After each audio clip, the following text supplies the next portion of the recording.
Order, order. Steve Double to move the motion. Steve. Thank you very much, Sir Gary. I beg to move that this House has considered the supply of lithium and other critical minerals. It's a great pleasure to be able to lead this debate today, especially with you in the chair, Sir Gary. I know you'll enjoy me talking about Cornwall extensively once again. But it's also very important to me because this particular subject is very relevant to my own constituents in St Austell and Newquay and indeed Cornwall as a whole. The main content of my remarks will be focused on lithium extraction and production because we have an opportunity in Cornwall to extract and provide substantial amounts of lithium in the coming years. But I recognise that it is by no means the only critical mineral and that beyond the application of lithium-ion batteries, there will be many other industries who are reliant on so many other kinds of critical minerals. Critical minerals are defined as commodities other than fuel that are crucial to a state's economy or national security, but their supply chain is also particularly vulnerable for a number of reasons, such as geopolitical tensions. Following a comprehensive assessment by the British Geological Survey, which evaluated minerals according to their economic vulnerability and supply risks, the UK government now identifies 18 minerals as critical. This list is kept under review and is not meant to be definitive, but will be informed by the science as it evolves and new discoveries as well. These minerals are deemed critical because they underpin the supply chains of modern-day technologies that are critical to day-to-day life, from electronic communications, our smartphones and watches, etc., the automotive industry and electric vehicles particularly, as well as defence and cyber security. They can also be critical applications in other fields, including the pharmaceutical industry. They are more relevant than ever before, particularly as we transition to a green economy, and the technologies that will help us achieve that depend on these minerals.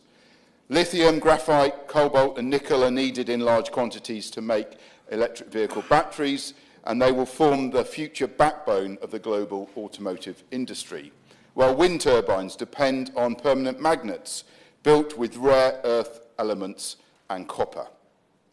Without a sustainable and secure supply of critical minerals for the coming decades, we simply won't be able to meet our net zero target, maintain our critical defence and security capabilities, or support the creation of thousands of highly skilled, highly paid jobs in the tech, defence and automotive industries.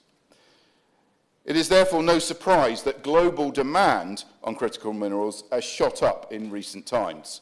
In particular, there are concerns about the supply of lithium that is going to come under huge pressures globally in the race to create more lithium-ion-based products. Securing a reliable supply of lithium is going to be crucial to our future economic prosperity. High-grade deposits of lithium can be found in 4 countries currently around the world: Argentina, Australia, Chile and China, with these countries dominating the global market at present. Looking a bit further up the supply chain, China hosts 60% of the world's lithium refining capacity. A report published at the end of last year by the Foreign Affairs Committee found that China looks ready to exploit the economic advantages arising from its global dominance of the lithium refinery market, and there are concerns that the UK has not yet taken steps to fully embrace the opportunities provided by lithium and other critical minerals. With technological advances constantly shifting towards a reliance on more lithium-heavy batteries, lithium extraction will need to increase significantly across the world to meet this demand.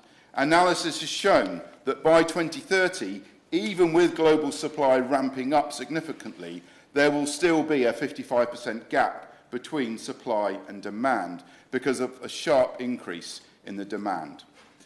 Other critical minerals in the production of batteries also appear to be in short supply, but analysts agree that of all the minerals involved, it is the supply of lithium that presents the greatest challenge. But there is good news, Sir Gary. because the UK has a significant deposit of this most critical of minerals in Cornwall. We have known about its presence since the 1850s. I've seen mining maps from the 1850s myself that point to the fact that lithium is present. And there was even a small mine in my constituency just outside St Denis in World War II that was supplying small amounts of lithium for the war effort. But now, with demand and prices rising, these deposits have become viable for extraction. The government has recognised this issue.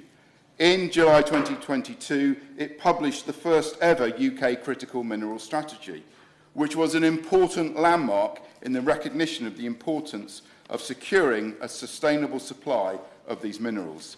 In March 23, this was reviewed and renewed with the Critical Minerals Refresh. But it was disappointing that this latest policy paper made no mention of the significant increase in supply of critical minerals needed to meet our net zero targets or energy security requirements. I'm concerned that there does seem to be a silo mentality in some parts of government, with different departments looking at different aspects of what is needed to reach net zero and secure our future. And we really do need a cross-government, joined-up approach to link up our priorities. Critical minerals challenges and opportunities cannot be addressed in an isolated manner. Some people will ask, why can't we just rely on imports of these minerals? But as I've already mentioned, China is looking to dominate and control supply. Also, concerns have been expressed about both the ethical and environmental reputation that lithium extraction has around the world. People are becoming more aware of the need to understand the supply chain for products they purchase and the standards of supply and production. There is little point in buying an electric vehicle if substantial environmental harm is caused in the supply chain. Lithium and cobalt in particular have attracted the most international attention, as reports of use of child labour in cobalt mines in the Democratic Republic of Congo, as well as abuses of indigenous rights around lithium mining projects in South America, have made global headlines. This proves a good reason why the UK must shift its focus from getting its supply of critical minerals abroad to securing them domestically wherever possible. Having a domestic supply of critical minerals will mean we can control the standards of supply, maintaining the highest environmental and ethical standards, as well as reducing the carbon footprint by not needing to import these materials. And we keep the value in the UK economy. Reaching our net zero target by 2050 presents a challenge and an opportunity. Clean growth has been at the heart of the UK government's plan to level up our industry and economy, and this country aspires to be a world leader in electric vehicle and battery technologies. It will only be achieved, in my view, by growing our battery manufacturing. Importing will not be the answer. The more we can source the materials we need domestically, wherever possible, it will help us achieve this goal. Doing so means we can create the green jobs of the future within the UK, attracting investment and growing our economy while reducing our carbon emissions. Cornwall has produced virtually every battery metal in the past. It is imperative that we fully exploit the geological potential the duchy offers once again to lay a path to our transition to net zero. Cornwall powered the Industrial Revolution with copper and tin, and we are ready to power the Green Revolution and be at the heart of our national prosperity once again. We are very fortunate in Cornwall that we have two excellent companies, both which are operating out of my constituency of St Austell and Newquay, that are developing lithium production in different ways. Cornish Lithium and Imerys British Lithium. Without going into the technical detail, they are both pioneering new methods of extracting and processing lithium from both hard rock and brines beneath Cornwall. Both are working to ensure the highest environmental standards.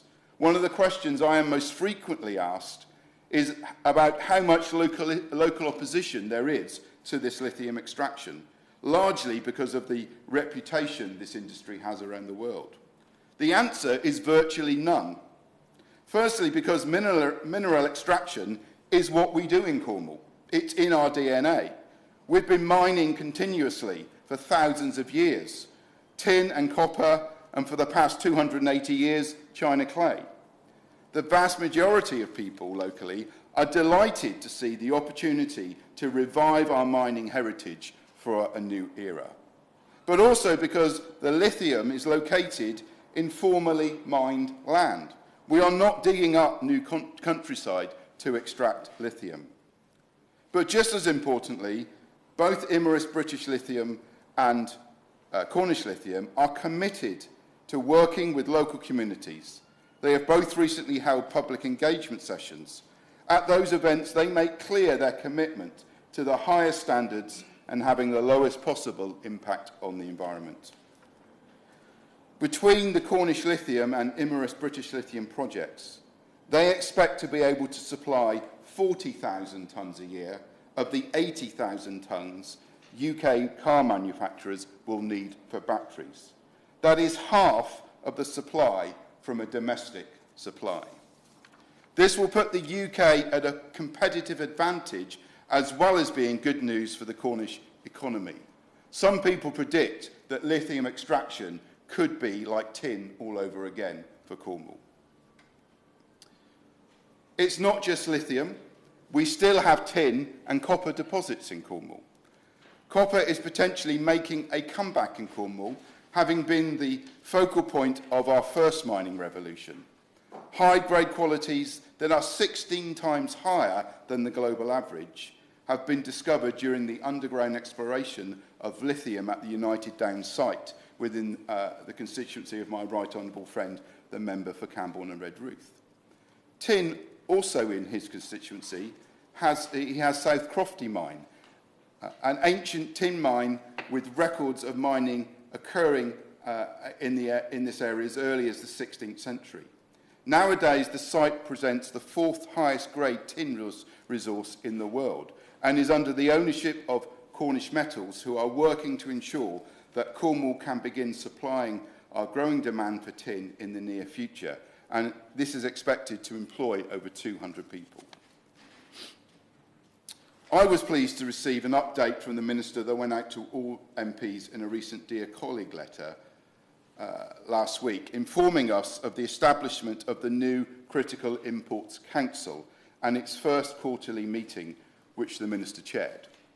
This is very welcome news. The Council brings senior government officials together with stakeholders from industry and academia to discuss the challenges and opportunities presented by the global supply chain landscape. In an ever more uncertain and rapidly evolving world economy, it is vital that we work closely with strategic and academic partners to help the UK adapt and respond to risks and opportunities. I was pleased to learn that key sectors, including manufacturing, technology, health and life science industries, were represented at the meeting. From medicines to smartwatches, critical minerals are needed now more than ever before. And so it is very welcome that the Critical Minerals Association, which provides a secretariat to the Critical Minerals All-Party Parliamentary Group, as well as the Institute for Materials, Minerals and Mining, are all members of the Council. I look forward to receiving further updates on the work of the Council in the light of the discussions we will be having on lithium and other critical minerals today. I hope the Minister will pay close attention to the work of the businesses like Imerys British Lithium and Cornish Lithium in my mid-Cornwall constituency, and I invite him to come to Cornwall to see for himself the fantastic opportunities that lay underneath our rocks. I've engaged with both these businesses over a number of years now, and there have been a few requests that they have of government that will need help and support as they develop their businesses to provide the lithium we will need. Firstly is around regulation. These need to be more coherent and understandable. There is too much a patchwork of regulations at present, which is making it hard for the industry to navigate. Between getting permits and planning, there are plenty of bureaucratic hoops that they have to jump through. It is not beyond the realms of imagination to have a body like the Coal Authority for lithium and other critical minerals to help harmonise and make regulations clearer. The future for lithium, with the right regulation, is extremely bright and offers a real opportunity for the UK economy. Secondly, around standards. A range of standards are coming down the track with regards to carbon intensity and ethical traceability of supply chains. And the UK needs to prepare itself to take advantage of the opportunities this presents. Lithium from Cornwall presents a huge opportunity to meet these standards. It is in our interest to support responsible, transparent and traceable supply chains, and we should consider developing a required traceability standard for all lithium used in UK manufacturing. We should also be considering including lithium extraction within the carbon border adjustment mechanism, which is currently being consulted on. Also, post-Brexit, we now have our own system of chemical classification distinct from the EU regulations, which allows us to review whether these classifications are right in the light of the best and most up-to-date scientific research. But crucially, it also allows us to take a stand against proposals that are not supported by the available science, such as the European Chemical Agency's proposal to classify lithium carbonate, hydroxate and chloride as category A1 reproductive toxinates in 2021. While this may be justified for some other toxic substances, for lithium this is simply not backed up by the evidence we have. Therefore, it is welcome news that our HSE published its own opinion in August 2023, outlining concerns with the evidence and methods used by its European counterpart. It triggered a full assessment and called for further evidence. It is important we examine all the evidence on this, but the process could take several years and there's no end date currently in sight, which could leave a highly capital-intensive and critical industry facing regulatory uncertainty. This could be a key Brexit benefit, and I would ask the Minister if he could give an update on what is being done to accelerate this process to come to a conclusion as soon as possible. In summary, Sir Gary, we hear a great deal about the need to strengthen our military defence, and rightly so, in an increasingly uncertain and hostile world. But in my opinion, not enough is said and not enough attention is given to strengthening our supply of critical minerals. We face a very real risk of a global supply chain of minerals like lithium being controlled by states who are not our friends and allies. I urge the government to do more in this field. And Cornwall stands ready to step up and play a significant role in providing the secure, clean and ethical supply of some of the critical minerals we are going to rely on the most in the decades to come. The question is that this House has considered the supply of lithium and other critical minerals. Jim Shannon. First of all, Sir Gary, it's a pleasure to serve under your chairship. But can I thank the Honourable Member for St Austell and Newquay for leading today's debate. It was definitely a tour de force. He set the scene so very well, and obviously his constituency is one where the opportunities are much more apparent and much more achievable, and I want to support him in what he brings forward. I also want to respectively ask the Minister, when it comes to responding, that we in Northern Ireland, I know we may not have the access to the lithium that the Honourable Gentleman has referred to in his contributions. I think we in Northern Ireland want to be part of this progress technologically and advanced way. So that'll be probably the thrust of where I'm coming from and what I want to say. So there is no doubt that it's great to be here. That in the not-so-distant future, we will be having more conversations about the sustainability and demand of lithium, etc., to meet our commitments to net zero targets. So we are here to have an in-depth discussion on how we can plan for that. In December 2023, A major milestone was reached to deliver a domestic supply of lithium in the UK with homegrown technology and engineering. We have a role to play, a very clear role to play in the world, but we have a clear role to play for ourselves in this great United Kingdom of Great Britain and Northern Ireland, where we can play that role in a way, and we can all contribute to that and get advantages from what is brought forward. 3 companies from the north of England signed an agreement aimed at delivering the UK's first commercial-scale direct lithium extraction plant that combines UK-developed technology, UK-sourced lithium-bearing saline brine, and the UK process engineering expertise. Those are things that we can do, and I'm very, very pleased that the Minister in his department is doing just that. One matter that's always important to me, Sir Gary, is that Northern Ireland can play a role in modernising technology.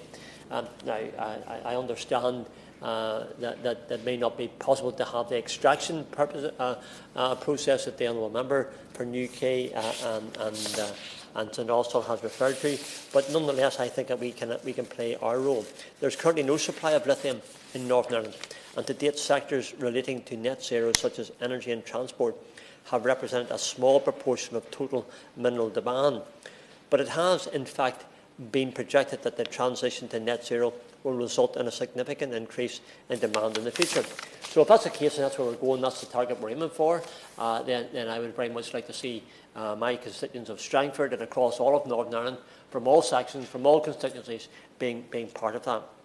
Also, I'd love to see that I think there is a role for Scotland, and it seems that there may not be the same possibilities in Wales either, unfortunately. There are some smaller businesses that specialise in lithium batteries. For example, in the neighbouring constituency of mine in North Down, where the Honourable Member for North Down represents, there's a company called Lithium Go, who specialise in providing stable battery power to the Gulf trolley sector and industry. There is scope, I believe, for Northern Ireland to contribute on a wider scale, and I very much want to encourage it. So I asked the Minister what discussions has he had, or has he been able to have, with the Department of Enterprise, Trade and Industry to see how we can advance this technology and the opportunity to businesses in Northern Ireland. Because we have the skilled force, we have the opportunities, we have the interest, and I believe that we can do our part in Northern Ireland and play our part as well. Whilst it's understood that mineral planning policy is also a devolved matter, and I understand that, by the way, areas of potential geological prospectivity for critical minerals in Northern Ireland, Scotland and Wales must and needs to be recognised by the UK Government here centrally. In one of the Minister's questions or answers through a member's PQ just some time ago, it was stated the geological prospectivity for lithium identified 2 areas in Scotland and no areas in Wales. I know when the Shadow Minister for the SNP speaks, he no doubt mentioned this, and again it shows that they have a head start when it comes to moving forward in conjunction with the opportunities that there are here quite clearly in England and the mainland. Northern Ireland was not mentioned, Mr. Arshagari, so perhaps the Minister could provide clarity on what discussions he has had with his relevant counterparts back home in Northern Ireland and their role in the supply of lithium and other minerals. I conclude with these comments, Sir Gary. We all, I believe, in this House, from all political parties, from all sides of the Chamber, have a commitment to making this world a better place. I think that's a goal that I, and indeed all of us in this Chamber today and further afield and outside of the Chamber, try to achieve. And sustainability is also part of that. And yet we must all ensure that these are not unachievable goals, but have a solid foundation and practicality, and sorting out how we can supply lithium safely and in an environmentally friendly way. And it has to be something that is a priority for us all. I often say, and I say it with great honesty and truthfulness, I want this great United Kingdom of Great Britain and Northern Ireland to succeed, to prosper, to do well. And I believe one of the great advantages we have is being able to do that together. So my request to the Minister and to others who will speak is to ensure that we can all gain. Us in Northern Ireland, we want to do the same. I believe we deserve the same opportunity. I think we can contribute greatly to this debate and what we're trying to achieve. Thank you. Thank you. Sherilyn McCrory. Thank you, Sir Gary, and it's a pleasure to follow the honourable gentleman for Strangford. I'd like to start by thanking my neighbour, honourable friend, member for St Austell and Newquay, for bringing this really important debate. And as his successor as the chair to the all-party group for critical minerals, it's been my privilege to champion this industry in Parliament in recent years. In fact, I'm told that the phrase critical minerals has been used more in Hansard in the last couple of years than at all the time that came before in the whole of Parliament's history. So that just shows that it's firmly on the agenda and everybody's starting to talk about it. He will know, my honourable friend will know, that every opportunity we have to discuss lithium and other critical minerals is also a chance to raise the profile and outline the importance of this vital sector for our security, future security, energy security as a nation and as a global economy, but also with a sense of pride for our constituents in Cornwall. It's something which is absolutely essential when we consider that the demand for critical minerals is due to quadruple by 2040 to meet the requirements for clean energy technologies on our way towards net zero. As my honourable friend has already outlined, mining has always been closely interwoven into Cornish communities, and it's been fantastic for me to witness the revival of Cornwall's mining industries, putting Cornwall back at its rightful place at the heart of the UK's critical minerals strategy. My honourable friend has spoken at length about Cornish lithium and Imry's British lithium and how they are going from strength to strength, and I would just like to put on record that I associate myself with all of his comments and how well he outlined it, he did too, and to thank the companies for their endeavours thus far. But as well as lithium extraction, Cornwall is, as we know, also extracting tin, and I had yet another opportunity to visit Cornish Metals at South Crofty in my other neighbour's constituency, South Crofty, in Camborne and Redruth, and took great pleasure in showing the then Minister for Industry and Economic Security, the member for Wealdon, who's now picked up the brief in the FCDO, around the site, meeting the company directors and taking her underground to update her on the progress that Cornish Metals has been making to restore this historic mine. Cornwall is home to one of the top 3 sites of tin in the world, and South Crofty expects to be back online in 2026. But if I may, Sir Gary, I'd like to just highlight a couple of the challenges raised that day facing our new and re-emerging mining companies. The first touched on already is about planning. In the case of South Crofty in particular, planning, which is also on an existing site, despite the fact that we've got local buy-in here, as my honourable friend said, it's taken about 12 years and cost upwards of about £10 million. In their case, this is now completed, and Cornwall is an area sympathetic to mining infrastructure. Surely we can simplify this process if we mean what we say about the minerals being critical. And the second is about processing. My honourable friend has already spoken about the lithium processing, but currently any tin due to be extracted from Cornwall would need to be exported to the Far East to be processed. In Europe, the energy costs are simply too high, and we must use carbon currently to melt this metal. The sites in Belgium and Poland are only used to recycle. So should we stand up our own processing here in the UK, perhaps either in South Wales or in Humberside, next door to our existing steelworks? Despite this, mining is not the dirty industry that it once was. We have a duty as champions of this industry to remind communities of the environmental benefits a restoration of Cornwall's mining industry will have to our natural surroundings, towns and villages. Going beyond simply being about high-skilled jobs for the future or opportunities for work, which they are. Cornwall Lithium site at United Downs is producing geothermal energy, ready to power local houses and businesses. The water treatment plant at South Crofty is providing the resources being put into the reopening of this mine that can also be used to clean the nearby Red River, no longer as red as it was, to protect local wildlife. A great example of how when government gives industry the breathing space to start, an emerging sector that benefits the economy, security and environment are altogether bountiful. It is also important that we place our discussions on the supply of critical minerals into a broader international context. I've worked closely with the Critical Minerals Association and their partners to bring world leaders in the industry together alongside international bodies and governments across the world into the same room. To have the conversations and to build up the relationships that need to be structured now if we are ever going to be in the necessary position to grow the supply chain at pace to meet the growing global demand. Last November, I hosted the first ever roundtable of producer nations right here in Parliament, and we brought ministers from Kyrgyzstan, Saudi Arabia, South Sudan, Nigeria and Armenia together for a discussion with Foreign Office ministers on the future of our respective critical mineral supply chains. An event which complemented the UK's Extractive Industries Transparency Initiatives Roundtable I hosted earlier that year, where we discussed the corporate risk and the need to set out international expectations for the industry early on to ensure transparency and ethical mining in the rush to meet the demand.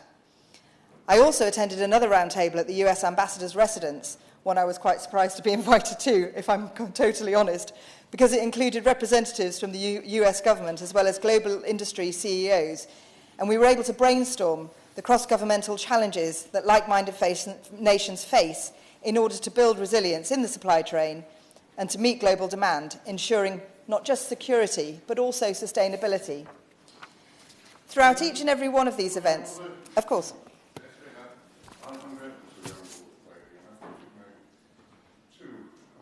Really significant points in a coherent speech.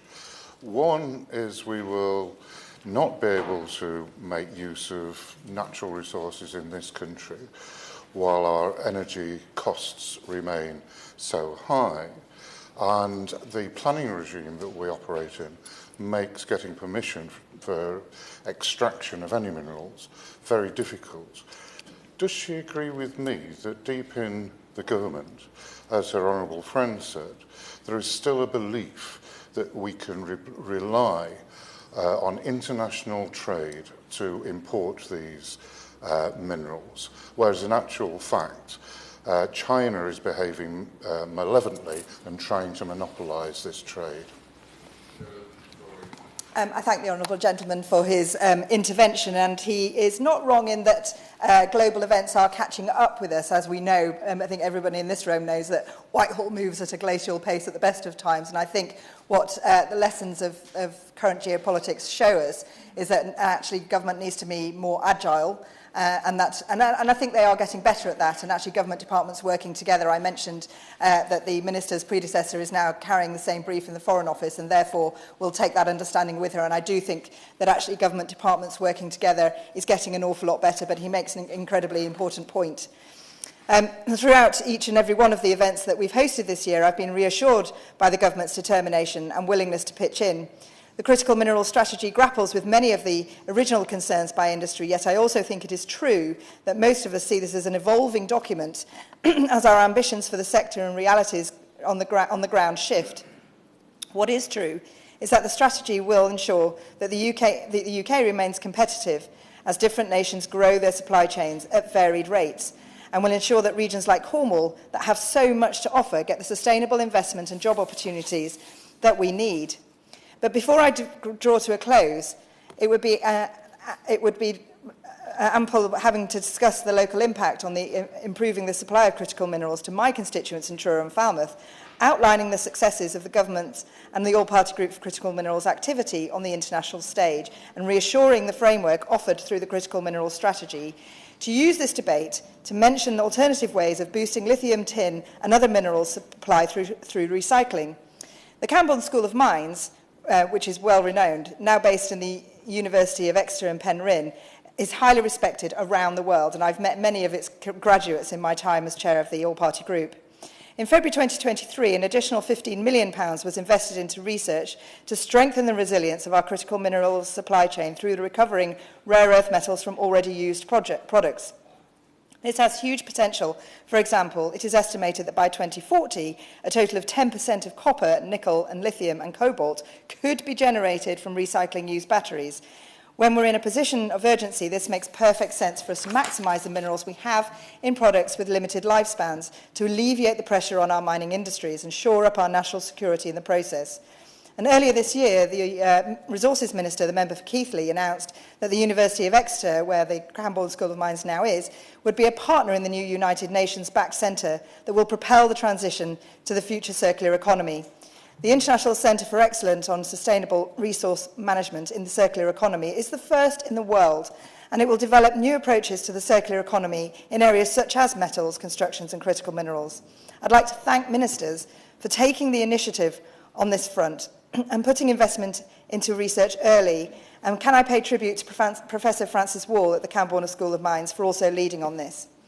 Across the board, we've had big wins for the critical minerals industry in the UK, and particularly in Cornwall. Our future security and economic growth relies on getting this next phase of the increasing supply chain capability right for international demand and balanced to benefit our mining communities. It is quite easy for the attention to shift, however, to the next domestic policy interest of the moment, which is why I'll continue to use every possible forum I have in this place to raise the topic, and I'm incredibly grateful for my honourable friend and neighbour for giving me the opportunity to do so again today. Speeches. Mr. Richard Thompson.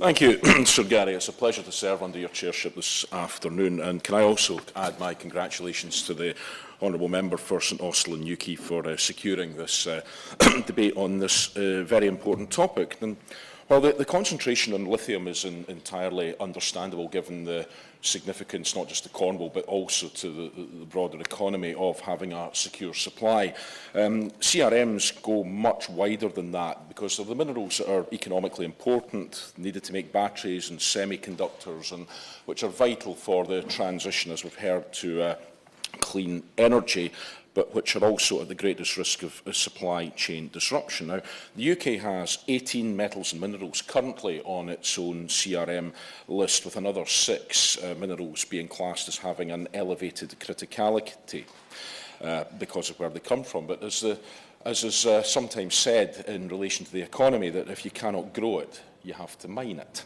And that is very much where we are. I'd like to offer some assurances to the Honourable Member for Strangford, who felt that Northern Ireland was somewhat left behind in this. The British Geological Survey has compiled a report as to where many of these critical minerals can be found, and there appear to be significant deposits of very many spread across the counties of Fermanagh and Tyrone. So Northern Ireland can certainly very potentially be playing a role in meeting the demand that there is for critical minerals, as well as Cornwall, as we've heard, West Wales and Cumbria and the Highlands of Scotland, as well as my own patch of Aberdeenshire, are also thought to be home to significant deposits. And then I can certainly testify to the interest that there is, because in September 2022, a helicopter which was going out detecting or seeking to detect critical minerals in Aberdeenshire managed to hit a pile and black out 1,000 of my constituents' electricity supplies for some time. There were some ramifications of that, but I think it really did bring it home to people that there potentially was something out there that was worth looking for, even if we hope that more care would be taken in future. So these... But of those 18 critical minerals outside the UK, they're concentrated in some particular geographical areas. For example, Brazil produces 98% of the global niobium reserve. The majority of cobalt comes from the Democratic Republic of Congo, and Russia has significant deposits of palladium. So the vast majority of critical minerals globally are concentrated in countries. Many are autocratic, many are non-aligned, which is a matter for them, or indeed we are not enjoying the best of relations with them diplomatically. So the supply and ensuring that continuity of supply is as much a geopolitical issue in many respects as it is a geological one. So the world in 2040 is expected to need 4 times as many critical minerals as are being used today. The demand for lithium particularly is expected to surge by about 90% over the next 2 decades. Nickel and cobalt are expecting a rise of between 60 and 70%, and copper and rare earth metals expect a 40% increase in demand. Electric vehicles, to take one example that we most closely associated with the increased demand for CRMs, they use 10 times more of those materials than conventional cars, and reaching net zero transport emissions by 2050 would require increasing critical mineral extraction for them 6-fold over the next 15 years. But stripping the Earth's natural resources in this way is also causing about 60%, it's estimated, of global heating impacts, including land use change, and 40% of air pollution impact, and more than 90% of global water stress and land-related biodiversity loss. So it's important that we go about this extraction, whether domestically or internationally, with care. And I think there's some important principles that can be kept in mind for this, because we can't afford for our approach towards achieving domestic resilience and net zero to come at a similar or greater environmental cost than that which we're hoping to forestall. That's why we must ensure the extraction of CRMs is done as sustainably as possible wherever they happen to be being extracted. So that means transforming the extractive industries to minimise their social and environmental impact, which has to be part of the solution towards moving towards net zero. And a failure to do this will just simply lead to stranded assets, perpetuate existing vulnerabilities and inequalities across the world, jeopardise the fight against climate change and threaten human well-being, ecosystems and economies for decades, if not centuries, to come. Now, successive UK governments have perhaps sleptwalked to a certain extent into the position that we're in now, which leaves the economy vulnerable to the sensitivities in supply. And that was recognised in a report from last December by the Foreign Affairs Committee of this House, which found that successive UK governments had failed to recognise the importance of critical minerals in their strategies and had failed to respond to the aggressive capture of large parts of that global market over the last 3 decades by, in particular, China, which has allowed a single country to dominate the UK's critical mineral supply, leaving us with consequent vulnerabilities in terms of economic resilience and security. Because China is the dominant player in this market, we shouldn't ignore that, we cannot be blind to that, and nor should we be blind to the fact that the Chinese state has not been slow to use this dominance against other states that it has found itself in dispute with. So, what's to be done? Well, domestic CRM is unproven largely as yet, could in many cases be many years away from happening, even with a fair political wind and with a benign planning approach. The USA, where others are acting in this space, the USA is beginning to reshore supply chains through the Inflation Reduction Act. The EU has its own action plan on critical raw materials published in 2020, which is influencing its policy responses from that. But also, as well as extraction, we need to look at how we can create a genuinely circular economy that can repurpose materials which have already been extracted. And one example, I would say, which comes from the Scottish Government, is the way that it is looking to ban the sale and supply of single-use vapes in Scotland from April 2025. It's estimated that a single-use vape contains, well, it's not estimated, it's a fact, it uses plastic, copper, cobalt and a lithium battery. And if the total amount of single-use vapes purchased every year, that actually contains enough lithium to provide the batteries for 5,000 electric vehicles. So we shouldn't allow the fact that these are very small products to disguise the very, very adverse impact they can have, not only on the environment after they are disposed of, but also in terms of how their ingredients could be put to better use and secondary and tertiary use in the future. So, in conclusion, Sir Gary, the UK has to urgently address dependency on China in terms of critical minerals, must make itself more resilient to disruption in the CRM supply to avoid a situation where the government is economically or in terms of security finding itself exposed. It needs to play catch-up with our American and European partners in terms of what they have done to minimise their own exposure to this. But we also need to work relentlessly to create that circularity in our economy to make sure that the critical materials that we already have do not end up in landfill or not being used, so that they can be repurposed in order to minimise that exposure and also to preserve the resources that we have from this planet. And there is only one planet. We need to do all we can to protect it and to make as best use of the resources it has as we ever possibly can. Thank you. Spokesman, Sarah Jones. Thank you, Sir Gary. It's a pleasure to serve under your chairmanship, and it's a pleasure to follow all the contributors to what I think has been a thoughtful debate, and I'm grateful to the member for St Austell and Newquay for securing the debate, and I completely understand why he wanted to do so, and I agree, I think, with everything that he said in his speech. I agree that although we have made some small progress, that there is a silo mentality, and it is disappointing that government is not joined up as much as it should be on these issues. And I agreed with his points around the need for more focus on midstream as well, and I've heard that said to me several times by people that I've engaged with while I've been in this brief. The member for Strangford highlighted the role for Northern Ireland, and of course, well, we just learned there is potentially a role, but of course I was in Northern Ireland a couple of weeks ago and met with the Chamber of Commerce and businesses, went to Holland and Wolff and other places, and the ambition, I would say, amongst the people that I met there was very high, and it was very reassuring to hear and encouraging that everybody is pushing forward now that the Assembly is back up and running, and it really feels like progress is being made.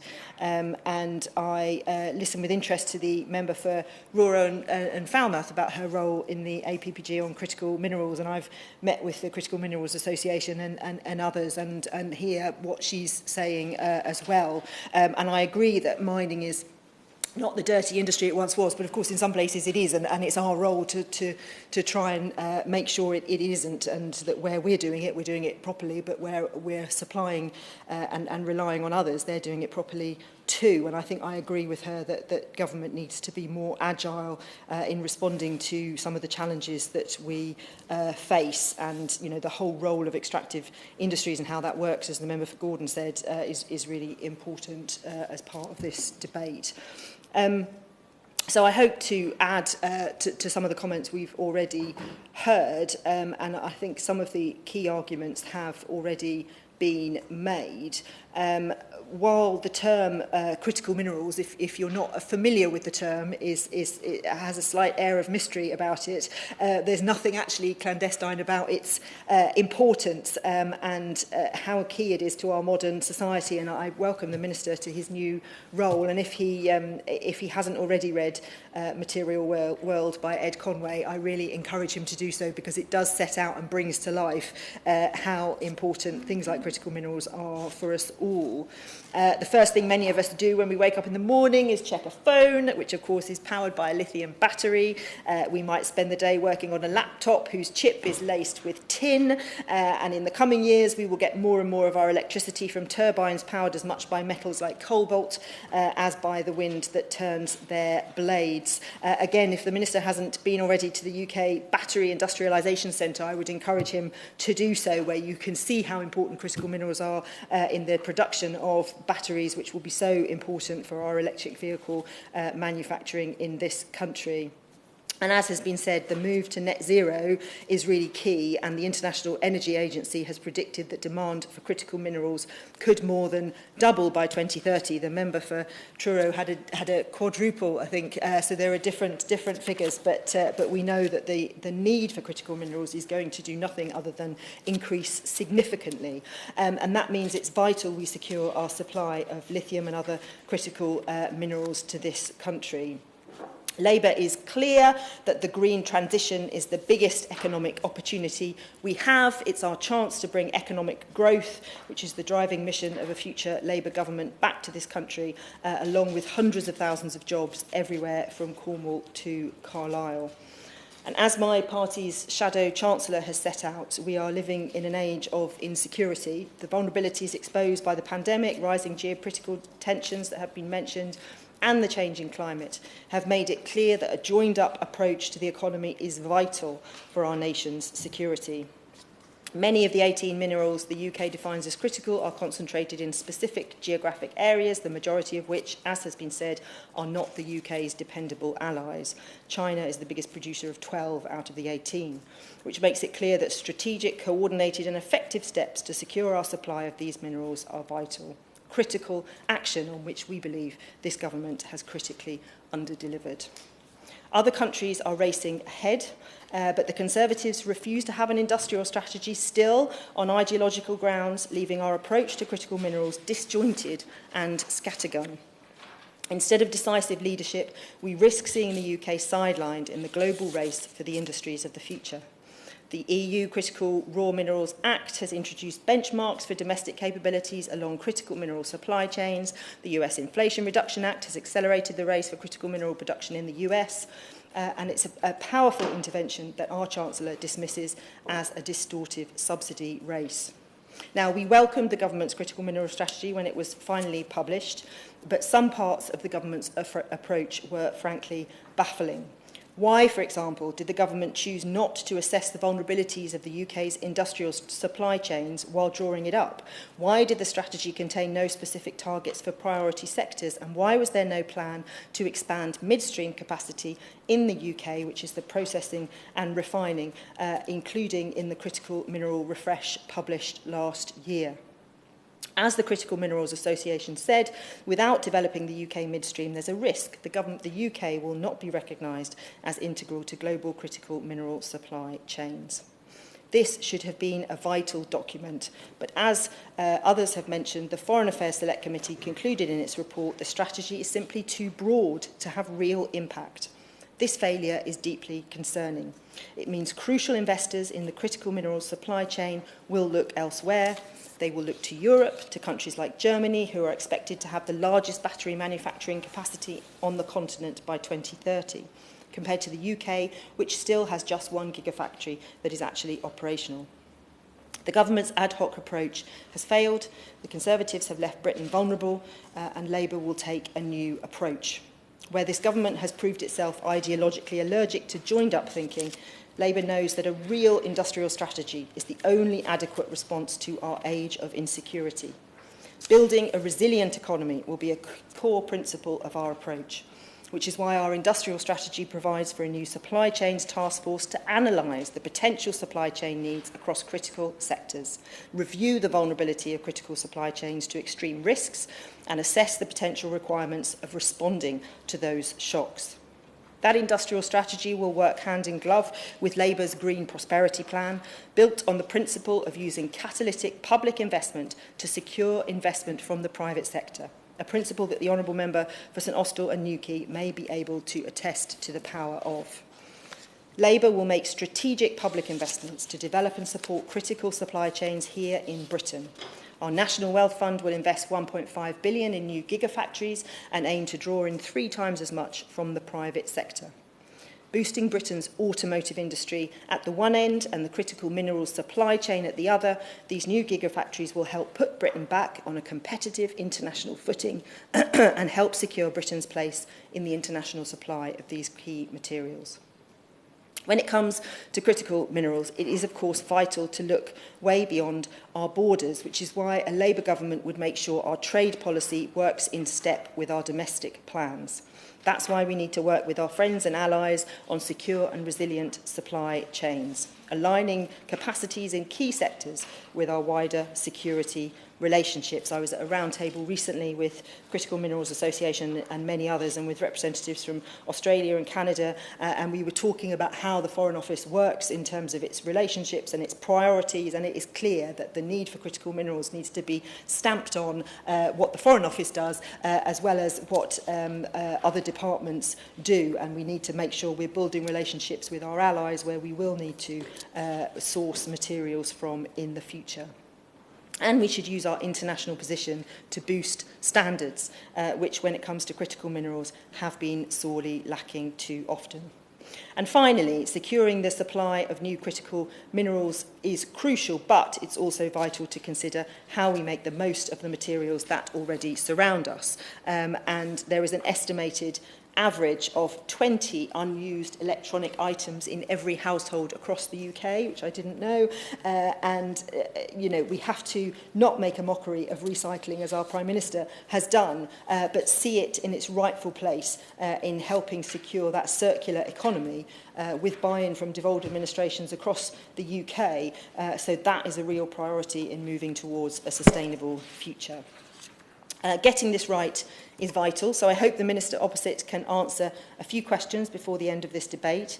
What is the government's plan to support the development of midstream critical mineral capacity in the UK? How does the government plan to support the move to a circular economy to reduce our demand for new minerals? How is his department working with the Foreign Office to engage with our allies so that we can secure our critical mineral supply and boost international standards? And in the government's response to the Task and Finish group, it said it would consider new supportive proposals. Has the government done that yet? Securing our supply of lithium and other critical minerals needs leadership. Leadership this government has so far failed to deliver. We risk letting the UK fall behind in securing our supply of critical minerals. Labour will put the UK back in the race. Thank you.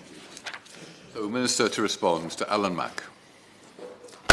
Thank you, Sir Gary. It is a pleasure to serve under your chairmanship. First, I would like to congratulate my honourable friend, the member for St Austell and Newquay, for securing today's debate. I know he has been a long-standing advocate, not only for his home county of Cornwall, but also for the UK's minerals industry. And I also know he's spoken powerfully about the importance of critical minerals to our economy and the role that Imerys, British Lithium and Cornish Lithium play in his community. He's also told the House that he established the all-party parliamentary group for critical minerals, and he's too modest to say that he's also been the driving force behind all those Hansard mentions of critical minerals, and I congratulate him on that. I know he speaks with great authority on this subject, and I'm grateful to him for giving the House the opportunity to discuss it today.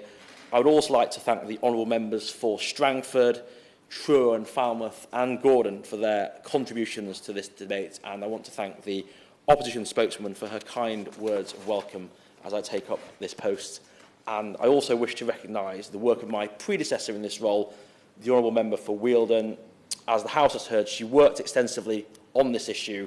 I know she will continue to support it from her new role at the Foreign, Commonwealth and Development Office. Indeed, Sir Gary, I'm aware that my predecessor recently visited Cornwall to visit 3 key mining projects, including 2 lithium mines in the constituency of my honourable friend. And since I started this role 4 weeks ago, I've also spoken to several UK mining companies, including Cornish Lithium and Johnson Matthey, with Pensana to come. I look forward to seeing more growth-spurring, job-creating projects for myself in the future, and I look forward to visiting Cornwall as soon as I can. So, Gary, as my honourable friend rightly notes, we are moving to a world powered by critical minerals. As we heard from him, we need lithium, cobalt, nickel and graphite to make batteries for electric cars, silicon and tin for our electronics, and rare earth elements for electric cars and wind turbines. These critical minerals are characterised by having the highest levels of economic importance and the highest levels of supply risk. And we know that they will become even more important over time as we seek to bolster our energy security and domestic industrial resilience whilst pursuing cleaner, green forms of energy production. Indeed, as my honourable friend for Truro and Falmouth indicated, the world in 2040 is expected to need 4 times as many critical minerals for clean energy technologies as it did in 2020. However, we know that critical mineral supply chains are complex and vulnerable to disruption. Additionally, production is highly concentrated in certain countries. For example, China refines close to 3/4 of the world's lithium carbonate for batteries and around 90% of the world's rare earth metals.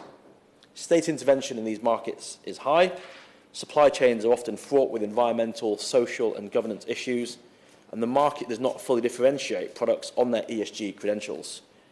Now, all of these issues present challenges to the UK's security of supply because UK industries and jobs, our energy infrastructure and our defence capabilities all rely on minerals that are vulnerable to market shocks, geopolitical events and logistical disruptions at a time when global demand for these minerals is rising faster than ever.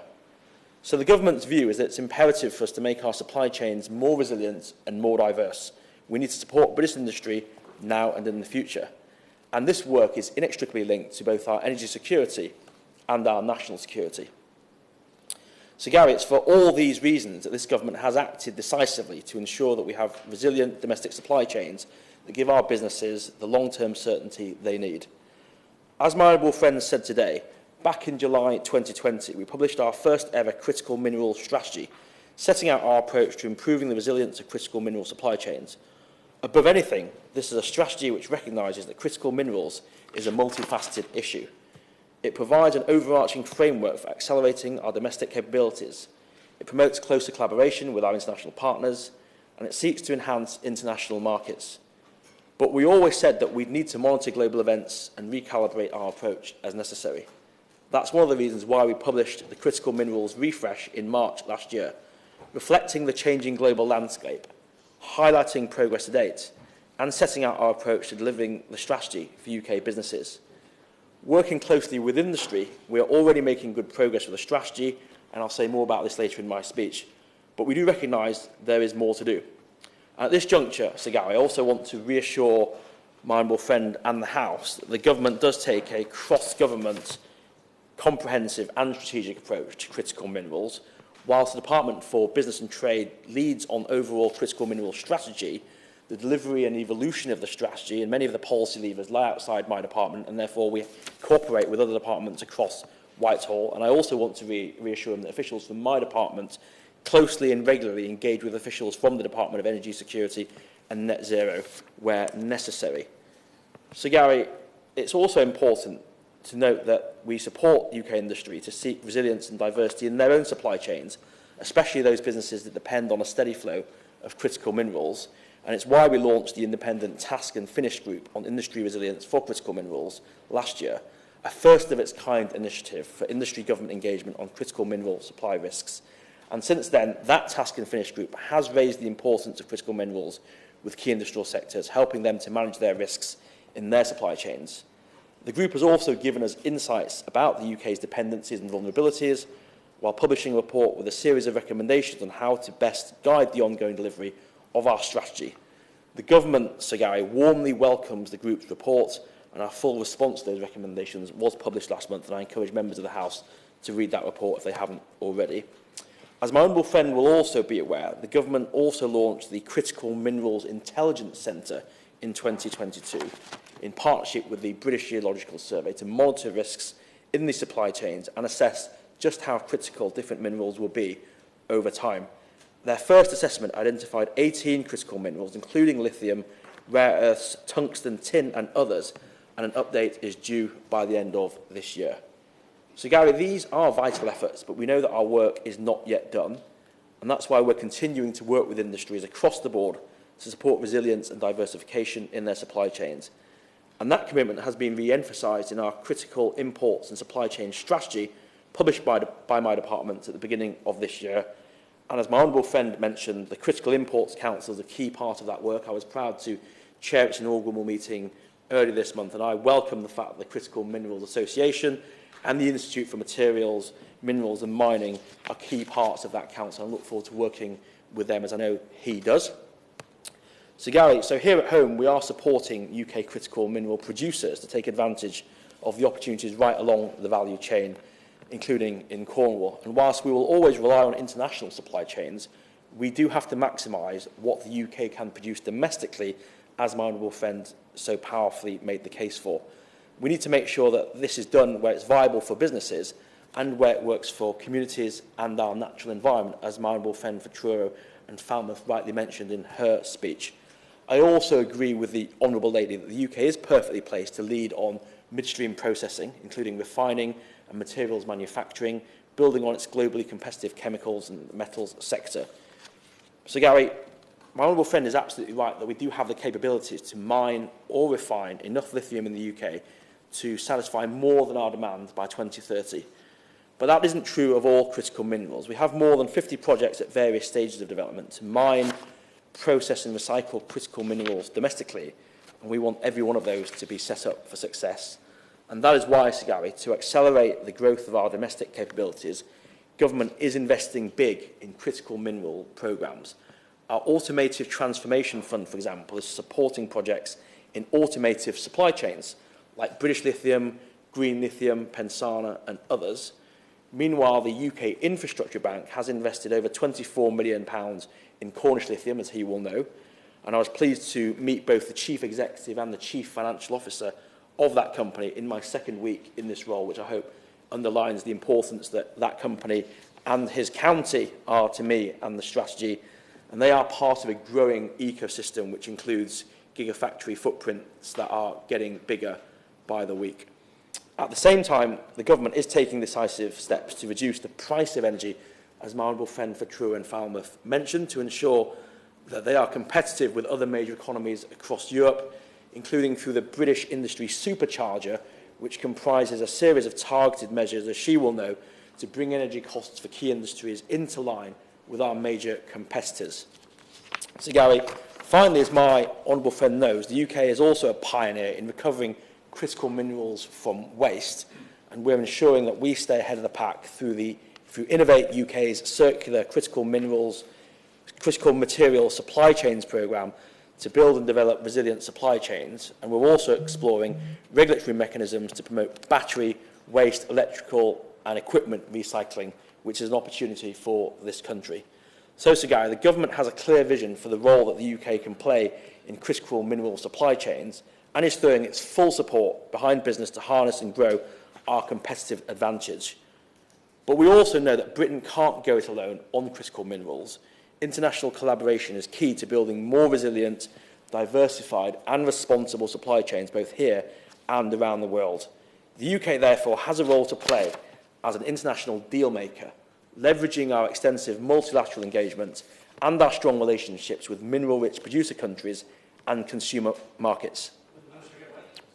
I will give way. I'd asked what would be done possibly to increase the technological advances for us in Northern Ireland, so we can make part of that great progress as we move forward. The honourable member, who's the shadow spokesperson of the SNP, referred to some lithium deposits in Fermanagh and Tyrone, so there are possibilities, although that wasn't originally known, so I'm very interested to find out about that. But I'm just really keen, Minister, if you can have any discussions with the Department of Enterprise, Trade and Industry in Northern Ireland to ensure that we can be part of this great vision for the future of the United Kingdom. Well, I thank the honourable gentleman for his intervention, and I'm shortly coming to the possibilities for Northern Ireland, so I'll certainly cover the point that he's made, but as ever, he's a great champion for Strangford and for Northern Ireland's place in the United Kingdom, and I very much welcome his contribution to this debate on the topic of how we can cooperate both among the home nations of the United Kingdom and with our international partners. And I want to reassure him that we are making real progress when it comes to our cooperation with our international partners. For example, we've agreed bilateral partnerships on critical minerals with Australia, Canada, South Africa, Saudi Arabia, Kazakhstan, Zambia and Japan, with more to follow. The UK is also represented at major multilateral forums, including the Minerals Security Partnership, which I attended in my second week in this role. We're also involved in the International Energy Agency, the G7 and other multilateral forums. And all this work means that we are collaborating with our partners closely to improve resilience and security of the critical mineral supply chain. So, Gary, my honourable friend also asked about the EU dimension, and I want to reassure him that the opinion on EU regulation is owned by the Health and Safety Executive, which is part of the Department for Work and Pensions. But I'm very happy, if he would like, to assist him in following up with the HSE and the DWP to find answers to his queries, whilst also respecting the scientific independence of those organisations.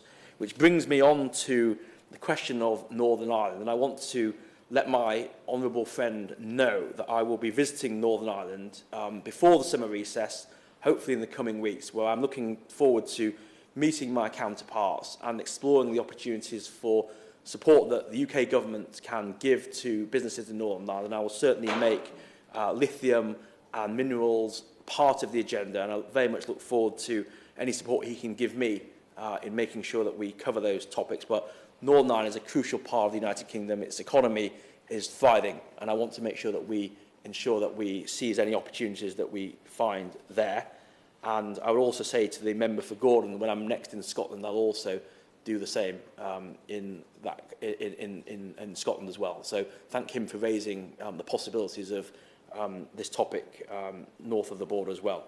So, Gary, a core element of our international engagement, beyond the multilateral partnerships I've mentioned, is helping like-minded, resource-rich countries to develop critical mineral resources in a market-led way that aligns with our shared sustainability, transparency, human rights and environmental values. And I'm glad that they were mentioned in the debate today.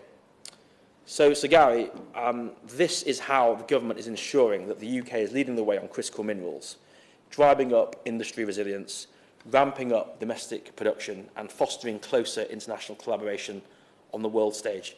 In conclusion, Sir Gary, I want to thank again my honourable friend for securing this debate, and I'm grateful for the work that he and other honourable members across the House do in supporting us in this mission. ensuring that our critical mineral supply chains are strong and sustainable and resilient now and for many years to come. Thank you. Thank you. Steve Double to have the final say. Sir Gary, and thank you to all honourable members who participate in this debate. I think we're all pretty unanimous on the importance of this subject to the UK and our future. I understand it's for some people not the most interesting subject in the world, but I think it is so important, and certainly I intend to be someone who keeps raising this issue because I do think it is so important to our future. I acknowledge, much of the Minister's comments in his response, and I'm delighted to see him in his place and the commitments he made. I will take him up on his offer to help work with the DWP to get an answer from the HSC on the matter I raised, and I'm grateful to him for that.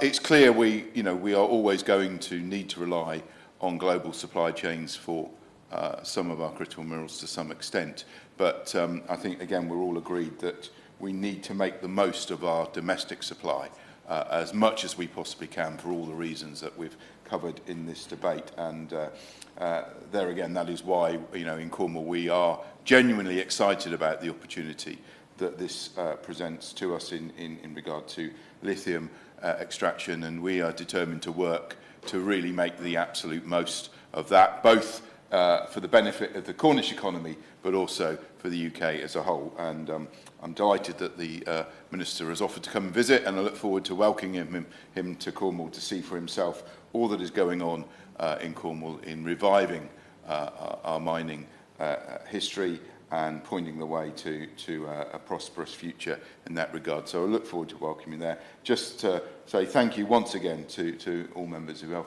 participated in this debate, and I hope that we've laid down some markers that we will continue to work on and raise going forward. The question is that this House has considered the supply of lithium and other critical minerals. As members of that opinion say aye. Contrary no. The ayes have it. The ayes have it. Order, order. Sitting is suspended until 4 o'clock. Thank you.